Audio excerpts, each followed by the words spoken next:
Hello friends, it's Kristie Marcotte.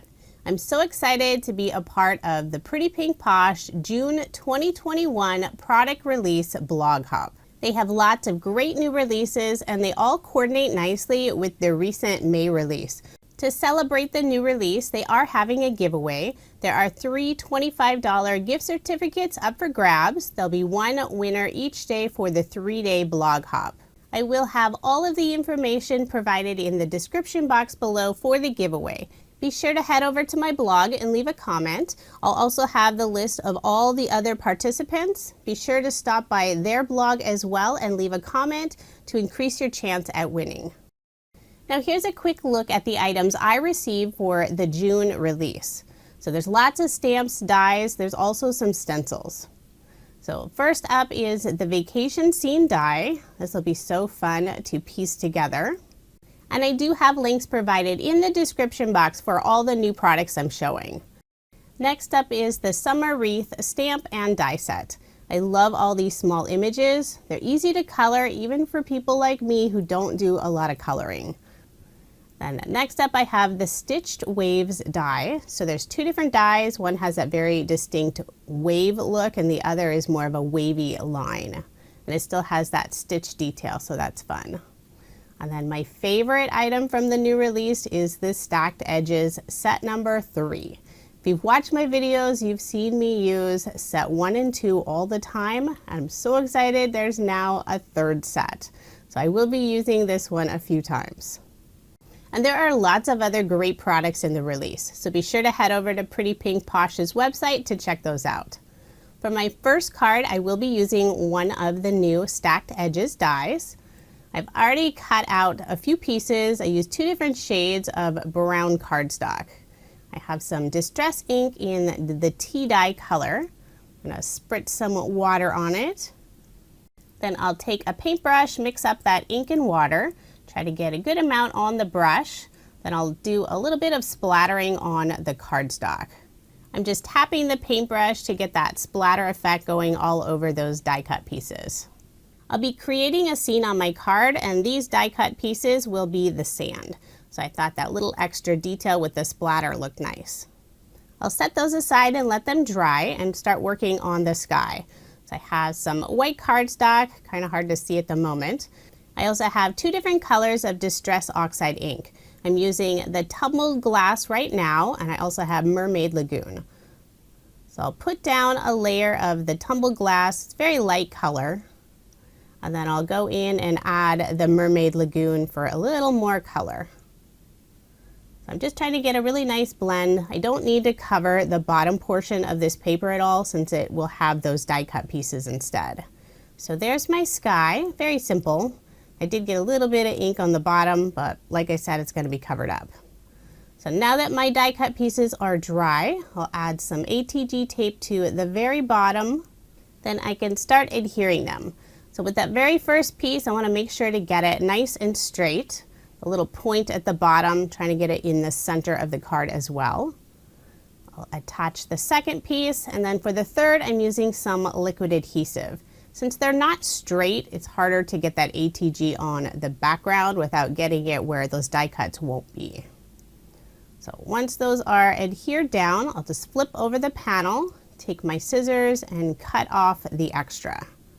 I use fairly thick cardstock, so it's easy to just follow the edge of the cardstock to cut away those extra pieces.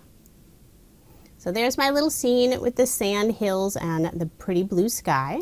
I'll put some ATG tape on the back and adhere it to some white shimmer cardstock. So just have that little extra shimmer around the outside edge. Put some more ATG tape on the back and adhere it to my card front.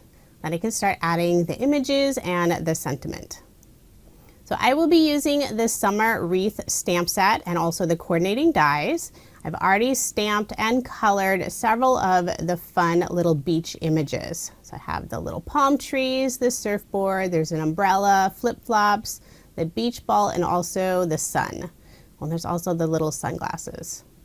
So on some of the images, I will be popping them up using some thin foam squares. Other images, I'll just glue directly onto the card.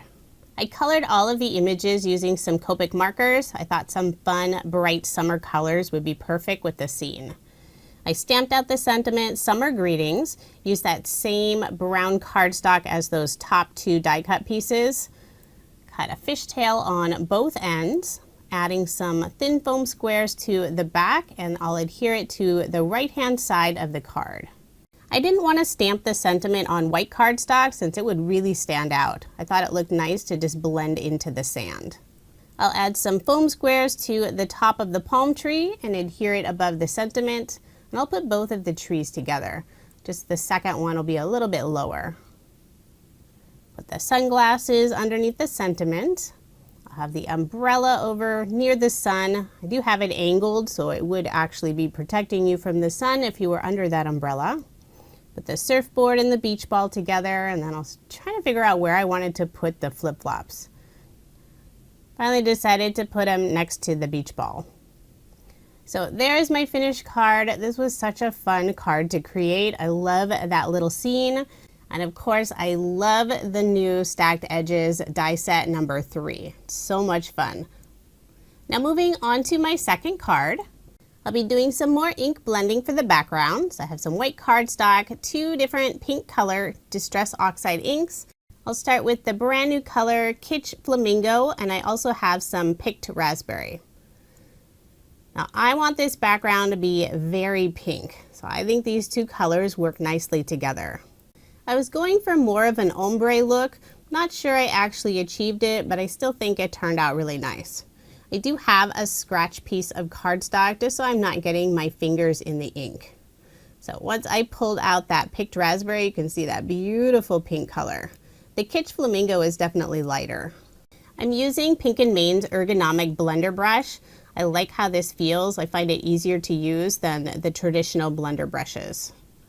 I'm just going back and forth between the 2 colors to get a nice even blend, bringing in some more color. Love how bright this pink is. It's so pretty. Once I'm happy with the background, I'll use some Glimmer Mist. This is by Tattered Angels. I've had it forever. I'm not sure it's even available anymore. It's the Dazzling Diamonds color. So you can see that lovely shimmer on the background. I use Pretty Pink Posh's stitched strip dies, the 2 smallest sizes, cut out some pink cardstock. I love the stitch detail on both of these dies. I'm adding double-sided tape to the back of the wider piece. The other is fairly narrow, so I'll have to use liquid adhesive. I'll line it up on my craft mat to try to get that strip nice and straight. And it is wider than my card base. When I didn't mention, I used a stitch rectangle die to cut out that background. So for the thin strip, I'll use some Barely Art liquid adhesive, adhere it above that wider piece, trying to get them nice and straight. Then I can flip over this panel, use my scissors, and cut off the extra. My background panel is 4 inches by 5 1/4 inches, and I'll be layering it on some pink cardstock. That cardstock layer is 4 1/8 inch by 5 3/8 inch. So I did put some ATG tape on the back, but I also added some liquid adhesive along that outside edge. Since it has that stitch detail, I just want to make sure it lays down flat. I'll put ATG tape on the back and adhere it to a card base. And I will have that 1/8 inch of the white card base showing. For the images on the card, I'm using the Summer Wreath stamp set again, this time just the watermelon stamp. Thought that was really cute. I've already colored and cut out all of the pieces. I used some Copic markers, RV04 and YG23, and I did stamp them using the River Rock Lawn Fawn ink since I wanted a very light color instead of like a dark black. For the sentiment on my card, I have a happy hello, and this is part of the Koala Friends stamp set. I love that sentiment. You can see I've used it a lot. I stamped it on a scallop oval die cut, popped it up using some thin foam squares, just removing all of the release paper, and I'll adhere it to the center of this card panel. Once I have the sentiment adhered nice and straight, I can add all these little watermelons around the background. So I'll rotate them so I can have them different directions, going for a very random look. When I used the shimmer spray, I did get one large droplet right above that Happy Hello sentiment area, so I am covering that up using one of the watermelons. Once I like the placement, I'll use some liquid adhesive and adhere them all in place. For a couple of the watermelons, I did trim them down and glue them right to the very edge, so it looks like they're going off of the card. I'll have that one watermelon above the sentiment, tuck it underneath that scallop oval die cut just a little bit. And I do have some extra watermelons I decided not to add. I was trying to decide if I wanted to place one on that oval die cut, but changed my mind. For a finishing touch, I'm using the Sparkling Clear Jewels by Pretty Pink Posh. At first I was laying them randomly on the card and I really didn't like that look. So after I lay all those out, I changed my mind and end up putting 3 in the upper right hand corner and 2 in the lower left hand corner. So I'm really trying to add those extra jewels. So I'm using an embellishment wand to pick those up, adding a drop of liquid adhesive. And there is my finished card. I absolutely love how this one turned out. That bright pink is so fun and cheerful. I will have links provided in the description box for all the products I used in this video. Be sure to head over to my blog and leave a comment so you have a chance to win one of the $25 gift certificates for Pretty Pink Posh. And be sure to check out the other participants' blogs as well. Leave a comment to increase your chance at winning one of the gift certificates. Thank you so much for watching, and I hope you have a wonderful day.